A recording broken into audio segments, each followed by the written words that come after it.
Bem-vindos à segunda aula de tomada de decisão em organizações de saúde. Nesta aula, estudaremos técnicas de apoio à tomada de decisão num contexto de incerteza. O que é o mesmo dizer num contexto em que a informação disponível é insuficiente para que se consiga perceber a probabilidade associada aos acontecimentos. Vamos então estudar 5 estratégias que se podem aplicar neste contexto e a que chamaremos de critérios. O critério Max/Min identifica para cada alternativa o pior payoff e seleciona a alternativa que conduzir ao melhor payoff nas piores condições. Esta estratégia assume que o decisor é alguém com uma personalidade totalmente pessimista. É também o critério que melhor modela o decisor ultraconservador. O critério Max/Max identifica para cada alternativa o melhor payoff. De entre todos os valores identificados, a decisão deverá ser a alternativa que apresentar o melhor valor. Esta estratégia assume que o decisor é alguém puramente otimista, ou seja, modela adequadamente o decisor que gosta de tomar decisões arriscadas, mas com elevado retorno. Como a grande generalidade dos decisores não são nem puramente otimistas, nem puramente pessimistas, o critério do Hurwitz pondera para cada alternativa os valores obtidos pelos dois critérios anteriores, o Max/Min e o Max/Max. Este critério permite ao decisor analisar a melhor escolha de forma contínua entre as duas perspectivas anteriores que são extremas. Como critério de custo-oportunidade, pretendemos tomar a decisão que minimiza a perda em que o decisor incorre por não se ter tomado a melhor decisão para o estado da natureza que se vier a verificar no futuro. Com este critério, o decisor irá minimizar o que podemos chamar de arrependimento. O último critério que vamos estudar é o de Laplace. Esta estratégia calcula a média simples dos payoffs de cada alternativa e seleciona a que apresenta o melhor valor. É uma estratégia adequada quando a decisão é tomada com muita frequência, mas não se conhecem os valores de probabilidade de ocorrência dos diferentes cenários. Para melhor percebermos como se aplica cada um destes critérios, vamos usar o exemplo apresentado no fim da aula passada e ver qual a melhor decisão para o Centro de Imagiologia a quando da aplicação de cada uma destas estratégias. Recordem-se que neste exemplo a administração do centro pretende determinar qual a alternativa a implementar para fazer face ao aumento de procura de exames de ressonância magnética. Na matriz de payoff podem ver os lucros e os prejuízos calculados para cada um dos cenários de procura previamente determinados. Suponhamos que a administração do centro, o decisor do nosso problema, é pessimista. Este tipo de decisor considera que qualquer que seja a sua escolha, o estado da natureza que ocorrerá, o que no nosso exemplo é a quantidade de novos exames de ressonância magnética, será aquele em que a sua escolha apresenta o pior valor, pelo que ele deverá maximizar os payoffs mais baixos. Assim, para cada alternativa possível, o decisor deverá procurar o lucro mais baixo. O pior que pode ocorrer, caso seja adquirida uma unidade de ressonância magnética, será uma perda de 15.000 euros. Já se forem adquiridas 2 unidades, a perda será de 150.000 euros. Caso se decida recorrer a outro centro de imagiologia, o pior que pode acontecer é obter-se um lucro de 15.000 euros. Estes valores encontram-se registados na coluna pior. Analisando agora esta coluna, podemos ver que, de entre tudo o que pode correr mal, a melhor opção será o que representa um lucro de 15.000 euros. Assim, de acordo com este critério, a melhor decisão para o Centro de Imagiologia corresponde a recorrer a serviços de outsource. Notem que nem sempre os piores valores ocorrem para todas as alternativas no mesmo estado da natureza. Na lista de exercícios propostos para esta unidade verão outros exemplos. Vejamos agora qual será a melhor decisão para um decisor que é puramente otimista. Para este tipo de decisor, o critério que melhor modela o seu processo de decisão é o Max/Max. Observem a tabela novamente, onde em vez de na coluna pior, temos agora a coluna melhor. Um decisor que é otimista é alguém que espera que qualquer que seja a alternativa escolhida, ocorrerá depois da tomada de decisão o cenário onde esta se encontra melhor classificada. Logo assumindo esta atitude otimista, o decisor deverá focar a sua atenção no melhor que lhe pode acontecer.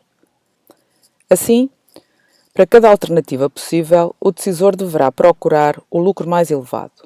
O melhor que pode ocorrer se adquirir uma unidade de ressonância magnética será ter um lucro de 300.000 euros. O lucro passa para 725.000 euros caso se adquiram 2 unidades e para 40.000 euros, caso se decida recorrer a outro centro de imagiologia.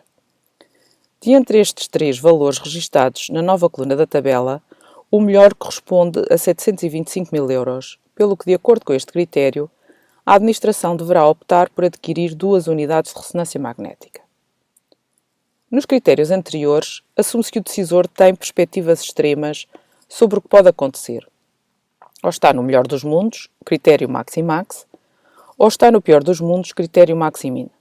No entanto, a maioria dos decisores não tem atitudes tão extremas. Muitas delas serão mais otimistas que pessimistas, outras mais pessimistas que otimistas. Outros verão o seu comportamento flutuar entre estes dois extremos, consoante o contexto em que se encontrem ou consoante a experiência que adquiriram em situações semelhantes ocorridas anteriormente. O critério Hurwitz permite então olhar para o problema de uma forma mais geral, mostrando-nos quais as decisões a tomar de acordo com os diferentes níveis de otimismo. O nível de otimismo de Hurwitz será representado por alfa e traduz o peso atribuído pelo decisor à atitude otimista, sendo o restante peso afeta a atitude pessimista. O nível de otimismo de Hurwitz varia entre 0 e 1. Quando o peso for 1, a decisão torna-se a do critério Maximax, e quando tomar o valor 0, a decisão torna-se a do critério Maximin. De facto, o critério de Hurwitz representa uma média ponderada entre as decisões otimista e pessimista, pelo que a melhor decisão será resultado do valor do peso alfa. Qual será a melhor decisão, então, caso a administração do Centro de Imagiologia pretenda tomar uma opção que não seja nem otimista nem pessimista, ou seja, uma posição neutra? Esta postura é representada por um alfa igual a 0,5. Calculado o valor de Hurwitz para cada alternativa, tomando alfa igual a 0,5, a melhor decisão será a de adquirir 2 unidades de ressonância magnética, dado de ser a que representa um melhor valor de retorno. Repare-se que neste exemplo, esta é também a decisão do decisor com o comportamento totalmente otimista. Existirá algum alfa para o qual a melhor decisão corresponde à alternativa adquirir uma unidade de ressonância magnética? Sugiro que consultem as notas de apoio para ver de que forma podemos fazer uma análise às diferentes decisões a tomar em função do valor de otimismo de Hurwitz. Para avaliar as alternativas tendo em conta o critério de custo-oportunidade, o decisor precisa de calcular estes custos a partir da tabela de payoff. Este cálculo começa tomando-se para cada estado da natureza e determinando o melhor valor que poderíamos obter caso se desse esse cenário. Por exemplo, no caso do cenário de procura de 750 novos casos, este valor corresponde a 200.000 euros. No segundo passo, determina-se o custo-oportunidade de cada alternativa para cada estado da natureza, o que não é mais do que o máximo anteriormente obtido, ao qual se subtrai o correspondente valor condicional de cada alternativa. No nosso exemplo, tomemos o primeiro estado da natureza, uma procura adicional de 500 exames. Nesta coluna, o maior valor é de 15.000 euros. Logo, um decisor que tiver tomado a decisão de recorrer à outsource não terá qualquer arrependimento caso se verifique aquele nível de procura, pelo que o seu custo-oportunidade será 0.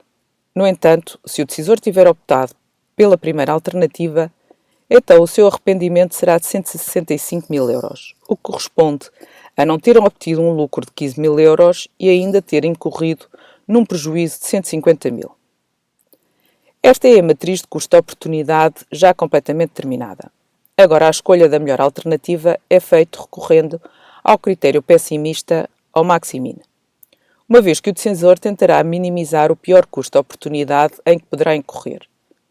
Usando esta perspectiva, construímos a coluna pior, identificando o maior custo para cada alternativa. De entre estes três valores, o menor custo é de 165.000 euros, pelo que a decisão com o menor custo-oportunidade é a de adquirir 2 unidades de ressonância magnética. Para finalizar a aula, vamos ver o critério de Laplace, que também é conhecido como princípio da indiferença. Este critério assume que qualquer estado da natureza pode ocorrer com igual probabilidade, ou seja, o decisor como que é indiferente ao estado da natureza que vier a ocorrer no futuro. Assim, dados N estados da natureza, a probabilidade de ocorrência de cada estado é de 1 sobre N, Isto é, os estados da natureza são caracterizados pela distribuição de probabilidade uniforme, dizendo-se por isso equiprováveis. Para cada alternativa I, o lucro esperado será calculado pelo somatório do produto de 1 sobre n com o valor OIJ, ou equivalentemente pela média simples dos valores OIJ. Os valores esperados de cada alternativa do exemplo do Centro de Imagiologia apresenta-se na tabela. Sendo este um problema onde se pretende, com o processo de decisão, maximizar o lucro, o critério de Laplace sugere a aquisição de 2 unidades de ressonância magnética, uma vez que a esta alternativa corresponde o maior valor esperado de lucro. Nesta aula, abordamos 5 critérios de tomada de decisão quando esta está inserida num contexto de incerteza. Com estas ferramentas, pretende-se olhar para a tomada de decisão de uma forma racional. As melhores alternativas dependem do método aplicado, pelo que a escolha de qual usar dependerá do decisor e do momento em que a decisão deverá ser tomada. A aplicação de diferentes métodos fornece ao decisor uma perspectiva das condições em que cada alternativa poderá ser a mais adequada. Na próxima aula, iremos estudar estratégias para tomar decisões em contexto de risco. Até lá, sugiro que resolvam alguns dos exercícios propostos e, caso surjam dúvidas, não hesitem em contactar-me.